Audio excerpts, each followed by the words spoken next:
Honestly, chef, and this is no lie, I do not like salmon. I mean, I have tried salmon 1,000 times because it's so healthy for you. I talk to everybody about the omega-3s and how you should eat fish 3 times a week. And here I am, like I have a really hard time eating fish. And I was so excited today. I had a little extra time, so I attended your cooking school and I was blown away with that salmon. I mean, it was like out of this world. I was surprised to see you in my class. I was like, what is Kara doing here? Because I wanted to be there. Well, I hope you enjoyed it. I told you. Lemon braised salmon, fennel mango salad. We do a citrus herb dressing, and we pair that all together. If you sear up that salmon, how we did today, you could just go ahead and, I've mentioned how you could just flip it over and sear the other side off, cook the other side. But what we did was we took it a step further, right? And we added like a braising liquid. And most people don't even think about doing that, but putting a little dash of lemon juice with a little bit of lemon zest and white wine into the pan right before you flip the fish over, you just cover it instead of flipping it over. And then you get that nice kind of reduction of juices that were actually cooking the fish on the other side, but also reducing and kind of turning into like a glaze. And that's what, people are like astounded. Like, you said, I don't usually don't even eat salmon. I honestly, chef, and this is no lie, I do not like salmon. I mean, I have tried salmon 1,000 times because it's so healthy for you. I talk to everybody about the omega-3s and how you should eat fish 3 times a week. And here I am, like I have a really hard time eating fish. And I was so excited today. I had a little extra time, so I attended your cooking school. Wow. And I was blown away with that salmon. I mean, it was like out of this world. And the fennel you put in there with that little licoricey taste and and the zest of the fruit and the citrus dressing. I mean, I can't wait to talk about that in my mindfulness class today at 1:00 because my mouth was singing, and I am not joking at all. It was just like all these bursts of flavors were popping up, and I was closing my eyes and I was thinking about what am I tasting? And I mean, and the fact that you didn't use a stitch of oil in that salmon, and you were saying how is it normally done and how you did it differently? Yeah, I mean, usually people would, at the point, if you were to add those liquids, the lemon, the wine, people would also, most restaurants, they would have put capers, they would have put a bunch of butter, making lemon caper butter sauce.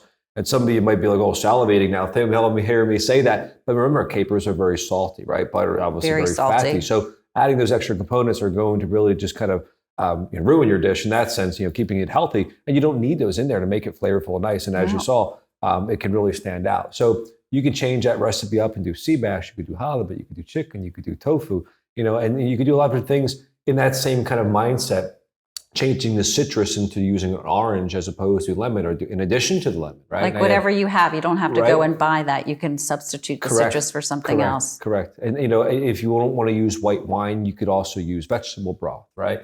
But add something that has flavor, because just using water, you just kind of no point. Yeah, you need a little flavor. Basically, what we did by braising the fish was we kind of incorporated the best of both worlds, right? We seared it, and then we kind of poached it, right? And if you just poach it alone and just start it off within hot water and drop raw protein into there, it just looks like it was kind of boiled, So you missed the opportunity to go ahead and add that sear and add that crust and add that extra kind of component, which not only makes it look visually more appealing, but also makes it taste it just better. Was, and the other really cool thing that I learned from you, every time I come to one of your classes, I bring one thing back with me, how you spray the pan and you put the seasoning on the bottom of the pan so that when you put the fish on top, it just sears right in there as opposed to sprinkling it on the fish. I thought that was a great little touch. Instead of having to flip the fish over twice, just sear off a sheet tray, put the seasoning onto the sheet tray, put the raw fish in there, season the top, and then you go and sear it off in the pan. And then you don't have to go and start, because some people put it in a bowl and start kind of mangling up, and then your fish, it's very delicate. You can start falling apart.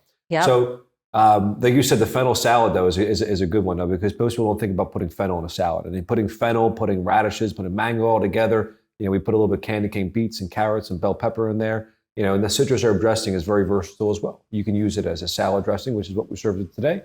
But I can marinate chicken breasts in there too, and I can grill it off on an open fire grill. Makes it taste great. Marinating piece of tofu, piece of chicken, whatever it may be. You can even use that to toss some zucchini on there and then put that on the grill. The citrus herb. Yeah, dressing. It's ready and waiting for any vegetable, any protein, any salad.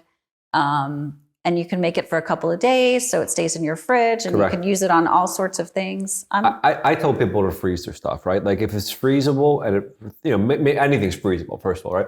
But what thaws out well is actually that's the main truth. That's the truth. That's the main point. But dressings thaw out great, right? Like as long as they're not like heavily dairy based, and if they are, they kind of crystallize and kind of purge water out. You might have to kind of shake them up real good to kind of bring the life back into them. But otherwise, like a citrus herb dressing thaws out just fine. Looks just like the day you made it. And more importantly, you're keeping that bright green color and that fresh herb. Whereas if you keep it in the refrigerator for 5 days, it starts kind of just dying out by the vinegar, that component into there. So using a little small container to freeze it in, you have a whole catalog of dressings in your freezer. Mango dressing, raspberry dressing. It'd be maple Dijon, whatever, and they're all versatile. You can use it like the toasted sesame dressing can be used as a skillet sauce, a marinade, a dressing, whatever. So you should always have a good variety of dressings, different things you can have on hand. Just pull from, Yeah. Funny that you mentioned the dressings and freezing them. I was doing calorie density yesterday, the lecture that I do on the calorie density solution. Mm-hmm. And I always stay after, 5-10 minutes if anybody has any individual questions that they didn't want to ask in class or whatever. And one of the guests came up to me and said, I travel a lot. I go out to eat a lot for business. And I'm listening to what you're saying about this whole, calorie density solution. But when I order a salad at a restaurant, what do I do about the dressing? And I went through the whole spiel about exactly what you just said, is that you make your dressing and you put it in the little solo cups like we have here, and then you put it in the freezer. And I said, you know what, when you travel and you go to your restaurants, bring the dressing, because that is going to save you, and they're all really good, and you do it in advance and you have it. And he was just like, wow, what a great idea. I tell you what, my mom and I bought her a whole 50 pack of these little vials, right? And it's like, it screws on so that way it's like not like a big container. You can squirt it. It's like a little plastic vial, like a long kind of tube type thing. But she brings it with her to when she goes to work or she goes out to eat with her friends sometimes. But if you're ever in like a pinch and you have to order a salad dressing, on the fly at a restaurant, you didn't bring anything with you. You ask for them for things that they have, right? Like they'll probably have honey, they'll probably have lemon, probably have garlic, maybe some horseradish, and is it like the best dressing? Yeah, not the best, but it's going to get, could maybe kind of suffice for what you maybe, put in a pinch, And then those are kind of just things that you can ask for, on the side, and that way you're not tempted to eat that high fatty, high salty, whatever dressing that they use. Yeah, so, one of the things that we do this whole lecture on dining out as well, and the whole marinade dressing situation always comes up, and it's like, we could do the vinegar and lemon juice and all of these things, but sometimes you just really, really like the dressing, So I think, if I always tell people, I'm like, listen, if you're good with vinegar and squeeze a lemon and maybe some garlic in there, that'll totally work. But if that makes you not want to order the salad, then go the extra mile and, bring your salad dressing with you, because then you'll really, really enjoy the salad and you'll eat the whole thing, so that when you get to the next part of your meal. And try to modify the salad a tad bit, right? Try to avoid it, like I'm sure you would have said, the nuts, the fruits, the dried all the fruits. Fun stuff, you mean? The bad stuff. The bad stuff, just, the fun stuff, the sugar, salt, fatty stuff, whatever you want to call it, the saboteur of the salad stuff. The accessories to the salad. Accessories. Yes. I know in one of your lectures, I've sat in a few lectures, and now that you're sitting in my cooking school, I'll be going popping and surprising you one day. Okay. I know one of you that y'all do, you and Lon do, is you give out a whole card that kind of is you're supposed to present to one of the servers. And for some people, they may want to present that or not, kind of just make it an easy kind of thing to just, hey, read this. For me, I tell people just make it as easy as possible to make that server understand.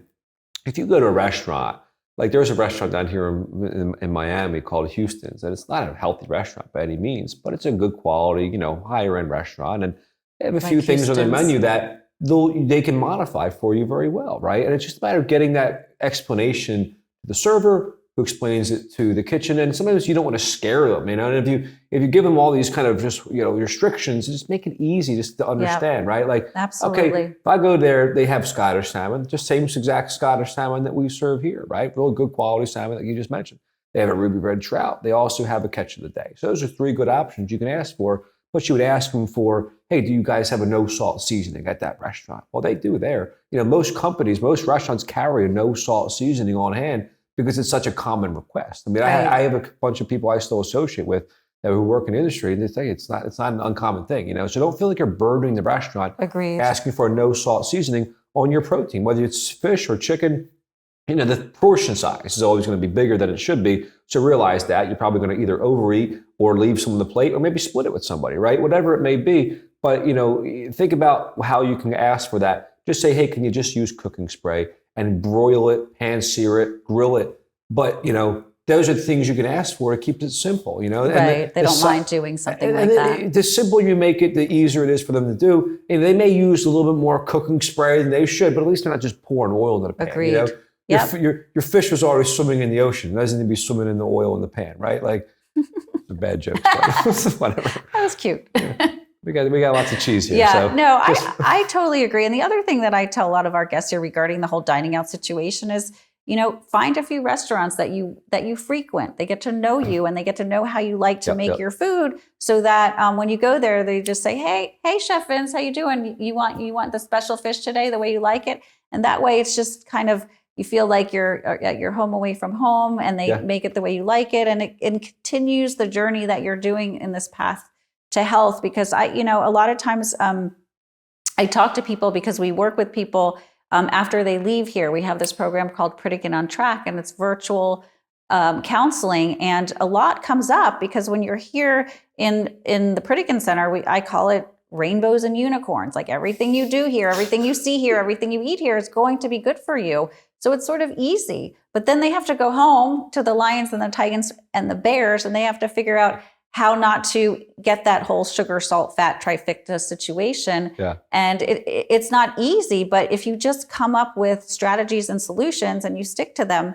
it totally works. That's and it. So you have to be mindful, and you have to be understanding what you're doing, and it's not just going to show up for you. No. We have a lot of guests who like to come back here because sometimes they can struggle when they go home, and exactly. it can be a challenge, and we understand that. So we try to give you as much tools as we can, but the success is going to determine on how much you want to really commit to that, and it can be a struggle. And the mindfulness, the determination, and really just the structure of having maybe a menu in place for yourself, right? Like, cross-utilization as much as possible is definitely key to try to make this as easy as possible. Like, if I have that salmon that I cooked today in that class, make extra pieces of salmon. You can flake it apart, put it in a wrap 2 days later. Exactly. Make extra of the dressing. Make extra, like make a roasted pepper dip or a corn dip. Put it into the wrap. Repurpose. There's so many things you can do ahead of time. Grilled vegetables, chop it up, make a quesadilla the following day. Exactly. Like, whatever it may be to kind of make your life easier, where you don't feel like you're making a whole meal from scratch all the time. Agreed. Everything is possible. We just sort of talk about it, figure out ways to do it, and it totally works. I find that sometimes people think in their mind, oh my God, how am I going to do this, and feel overwhelmed. But when they put a plan in place, and what's great about you also that I notice in your cooking class, whatever product that you use, you tell them the brand of the product, and they can write it down. So when they get home, they can use that same product. Just like you said, there's certain cacao powders that are better than others, and it makes a difference with the way that the food tastes. So, I think we do a really good job of setting them up for success when they do leave here, as long as they put in the work and take the notes and write down the products and write down ideas how they're going to meal prep and how they're going to repurpose the food. It is totally possible. It's just something that they need to want from within. You got to put in the work, Karen. That's right. I mean, from Cooking Like a Pro that we do here, it's the once a month workshop that we do a whole week long. We get the guests in there doing the cooking themselves, coming to our cooking demonstrations like we do 4 days a week, coming to the lecture that I do once a week, becoming your own Pritikin chef, or you could do a hands-on class with one of our chefs, right? You can just get one-on-one with us and really kind of dive into certain recipes, maybe modify your old classic homemade recipes to make them more Pritikinized. That we like to use that as an adjective to make a recipe actually healthier. We had a guest come here years ago, and they had this recipe passed down from their great grandmother. It was cream-based, cheese and all these bad things, and it was a Polish recipe. And the thing is that you have to realize there's things you can change, right? Using low-fat sour cream or fat-free sour cream. Using things like a little bit of actual cream cheese and like blending up a soup. It was a bisque. It was a potato bisque or something like that we made. And traditionally, there was cream in there as like a base. So we made it. We actually roasted the baked potatoes, which kind of made them more flavorful with the skin on, and then peeled the skin off. No oil on that, right, Chef?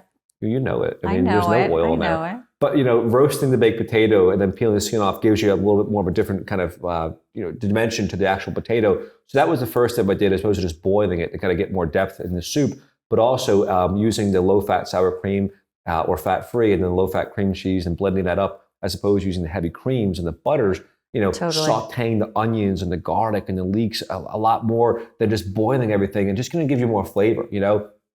She couldn't believe that the soup was that much more, that flavorful. And she was like, "How did you make my great grandmother's soup so healthy?" I was like, did well, she say it tasted actually better than her great? We She- won't she- tell I great don't think she grandmother wanted to go- that. I don't She'd think be she wanted to go that rolling far in to her say grave that, there.